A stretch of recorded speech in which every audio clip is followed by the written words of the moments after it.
दोस्तों सबको राम राम। आज जो इस वीडियो में मैं आपको ये बताने वाला हूँ कि जो किराएदार हम रखते हैं घरों में अंदर, सभी को किराएदार रखना पड़ता है। सभी हम लोग किराए पर रहते भी है, जा के दूसरों के घरों में। हमारे बच्चे भी किराए पर रहते हैं, हम भी रहे हैं। और लेकिन डाकू आजकल के ज़माने के हिसाब से किराएदार से क्या क्या, किराएदार की क्या क्या डॉक्यूमेंट चेक करने चाहिए, क्या क्या उसका देखना चाहिए।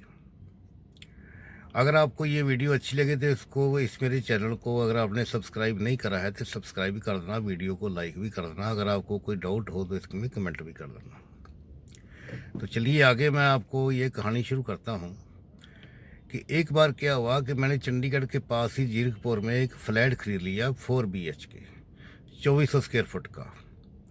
साल 2 साल के बाद जो बिल्डर था उसने हमारे को पोजीशन दे दिया। हमने खुशी खुशी पोजीशन भी ले लिया। उसके अंदर बहुत ही बढ़िया फ्लैट था। उसके अंदर सब कुछ लगा हुआ था, गैस चिमनी सब कुछ लगा हुआ था, 4 एयर कंडीशनर लगे हुए थे, पूरा वेल फर्निश्ड था मकान। खैर हमने उसको ताला तुला लगा दिया, कब्जा ले लिया, पोजीशन ले लिया। इतनी देर में क्या हुआ कि मेरा एक वहाँ एक दोस्त है मिस्टर चावला, वो मेरा दोस्त बन गया था। चावला साहब ने मुझे कहा कि ऐसे है कि आप गुप्ता जी इसको अभी ले लिया अपने फ्लैट, इसको किराए पर दे दो, खाली क्यों रखा हुआ है। मैंने कहा भी किराएदारों से मुझे बड़ा डर लगता है कि हमने तो ये इन्वेस्टमेंट के लिए लिया हुआ है फ्लैट, और इन्वेस्टमेंट इसको खाली ही रखेंगे, किराएदार रखेंगे कोई ना कोई डिस्प्यूट हो जाता है। वो कहते नहीं, मैं कोई आपको अच्छा किराएदार देख के दूंगा। मैंने कहा चलो ठीक है चावला साहब, कोई किराएदार ऐसा देखना जो कि उसके पास सारे डॉक्यूमेंट हो, Aadhaar card, PAN card, driving licence, voter card, सब कुछ होना चाहिए। और उसके अलावा भी जो आदमी है डॉक्यूमेंट के अलावा बहुत कोई रिस्पेक्टेबल आदमी होना चाहिए, फाइनेंशियली साउंड होना चाहिए। उसकी जो इनकम है पूरी बराबर लगे कि भी ये बंदे के पास कभी पैसे की कमी नहीं है, इन्हें कि अगले महीने 2 महीने बाद बोल दे जी मेरे पास तो 20,000 रुपये महीना किराए का देने के लिए है नहीं, अब मैं लेट हो जाएगी पेमेंट, ये हो जाएगा वो हो जाएगा, कोई ऐसे ड्रामे करने ना शुरू कर दे। कहता चलो ठीक है जी। 1-2 दिन बाद ही चावला साहब का फ़ोन आ गया, कहते जी आपने कहा था कि किराएदार बड़ा रिस्पेक्टेबल होना चाहिए, फाइनेंशियली साउंड होना चाहिए। एक किराएदार आया, वो किराएदार जो है ब्रांड न्यू SUV बड़ी गाड़ी पे आया है, और उसकी जो गाड़ी का नंबर है 0001 है। वो किराए पे लेना चाहता है मकान। मैं कहा यार ये अगर SUV है, गाड़ी ब्रांड न्यू है, 0001 है, तो बंदा तो अच्छा ही होगा। मैं कहा बंदा काम बिजनेस क्या करता है। कहता वो तो मैंने अभी इतनी बात नहीं करी, कोई काफ़ी बड़ा आदमी है, रिच आदमी है, तो अब आओगे तो चलो सारी बात कर लेके खोल के। मैंने कहा चलो ठीक है। तो मैंने कहा मैं अभी आया। कहता अभी आ जाओ, वो पार्टी आई हुई है, वेट कर रहे हैं आपकी। लो जी 15-20 मिनट में फटाफट मैं वहाँ पहुँच गया। वहाँ जाके उनसे बंदे से बात हुई। वहाँ 000 गाड़ी जो प्रॉपर्टी डीलर है उसके ऑफिस के बाहर खड़ी हुई थी उसकी। तो मैंने जाके कहा जी ऐसे ऐसे है कि हमारे तो ये सारे डॉक्यूमेंट चाहिए आपको, आधार कार्ड, पैन कार्ड, आपका सब कुछ चाहिए। उन्होंने कहा ये लो जी सब कुछ। उन्हें एक एक करके हमारे को निकाल के रख दिया, और ये उसकी फ़ोटोस्टेट कॉपी भी प्रॉपर्टी डीलर ने अपने ऑफिस में से करा दी।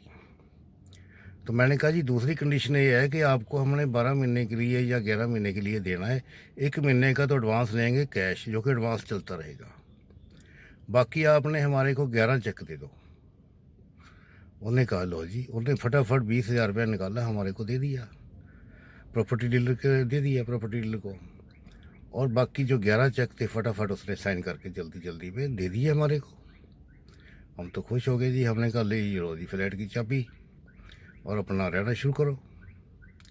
तो जो चाबी दे के हम अपना 20,000 रुपया लेके, 20,000 में से 10,000 रुपये तो उसने अपना कमीशन ले लिया प्रॉपर्टी डीलर ने, और हम अपने घर को आ गए। और मेरी पत्नी, मेरी जो वाइफ है, मेरे साथ ही गए हुए थे। वो भी कहने लगे ये बंदे ठीक है, ठीक मिले हमारे को किराएदार, बहुत बढ़िया है। तो चलो आगे की कहानी सुनो। बड़ी दुख भरी कहानी है, बड़ी इंटरेस्टिंग भी है। उस टाइम तो बहुत ही दुख भरी लगती थी, अब तो इंटरेस्टिंग लगती है।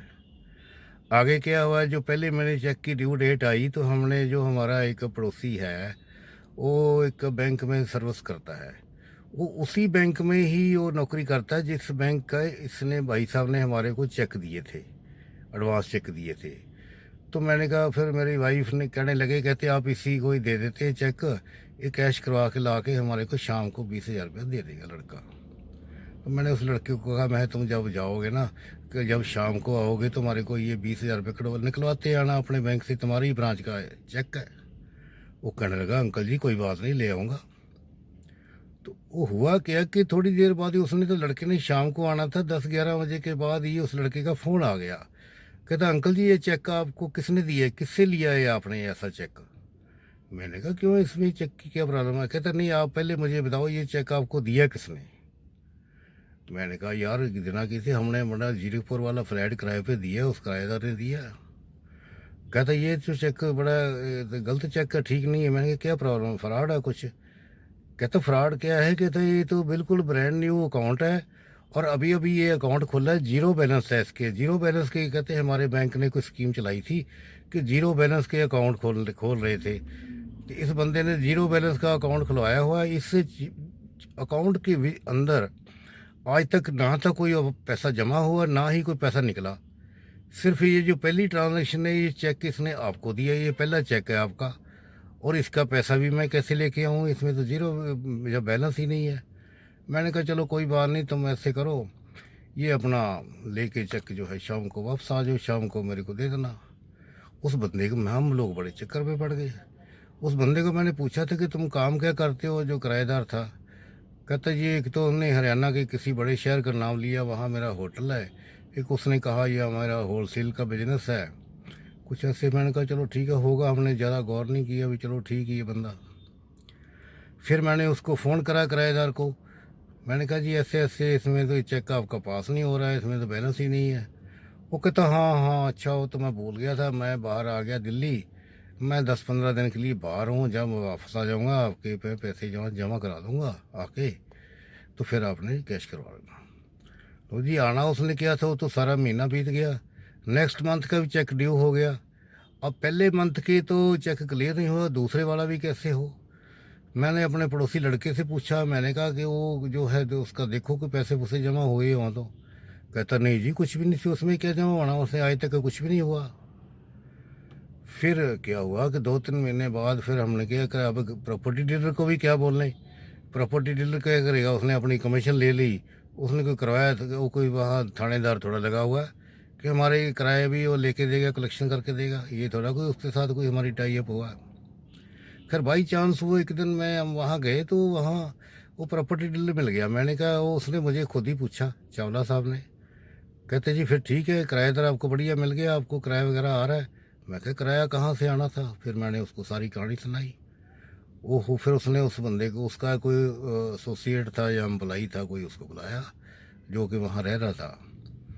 तो वो असल में एम्प्लाई नहीं था, असल में वो किरायादार जिसने किराए का एग्रीमेंट करा था, जिसने डॉक्यूमेंट दिए थे, चेक दिए थे, वो रियली किराएदार नहीं था। उसने अपने साथ कोई बिजनेस पार्टनरशिप करी थी पीजी खोलने के लिए हमारे फ्लैट के अंदर, और एक बंदे के साथ उसने पार्टनरशिप करी थी कि वो बंदा कहता, पीजी मैं चलाऊंगा, जो प्रॉफिट होगा हम आधा आधा बांटते रहेंगे।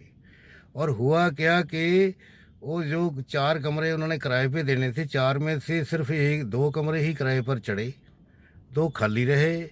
उनके पास पैसे पूसा कहीं से आया नहीं, खर्चे खुर्चे भी हो रहे थे, तो उन्होंने हमारा किराया लेट करना शुरू कर दिया। फिर वो प्रॉपर्टी डीलर जो था बड़ा स्ट्रॉन्ग था, उसने बुला के फिर उसको डांटा कि भाई ये नहीं तो खाली करो, नहीं तो तुम्हारा सामान उठा के मैं बाहर फेंक दूँगा। वो प्रॉपर्टी डीलर बड़ा अच्छा रिस्पॉन्सिबल आदमी था। मैं तो खुद हैरान हूँ कि उसने इतना स्टेप लिया। उसको कहा, अभी अभी किराया लेके आया इधर। फिर वो किराया लेके आया, वो बैठने लगा कुर्सी पर। उसने कहा, कुर्सी पर नहीं बैठना, पहले अंकल को पैसे दो, किराया दो जितना बैलेंस रहता है। उसने फिर किराया निकाल के हमारे को कैश दिया। तो हम तो बड़े बुरी तरह फंस गए, बड़ी टेंशन हुई कि अब क्या करा जाए।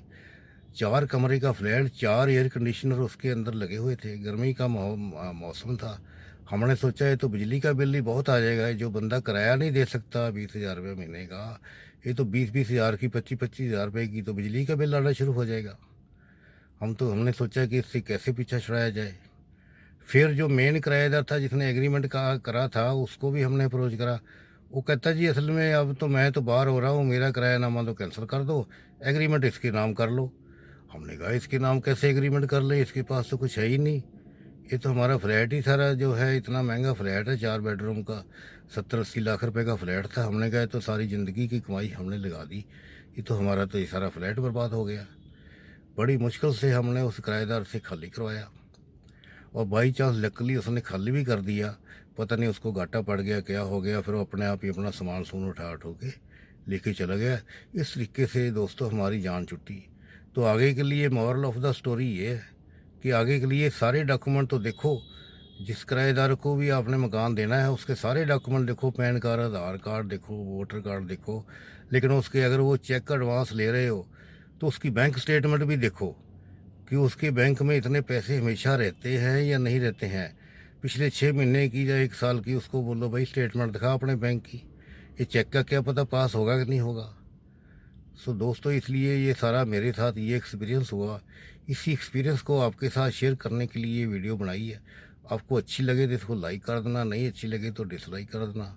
चैनल को अगर अच्छा लगे, ऐसी वीडियो जो प्रॉपर्टी डिस्प्यूट होते हैं, किराएदार के मकान मालिकों के झगड़े होते हैं या सेल परचेज के झगड़े होते हैं, ऐसे जो एक्सपीरियंस मेरी लाइफ के हैं इसी चैनल पर मैं शेयर करता रहता हूँ। अगर आपको अच्छा लगे तो इसको सब्सक्राइब जरूर कर देना। दोस्तों, आज की वीडियो में इतना ही। जय हिंद।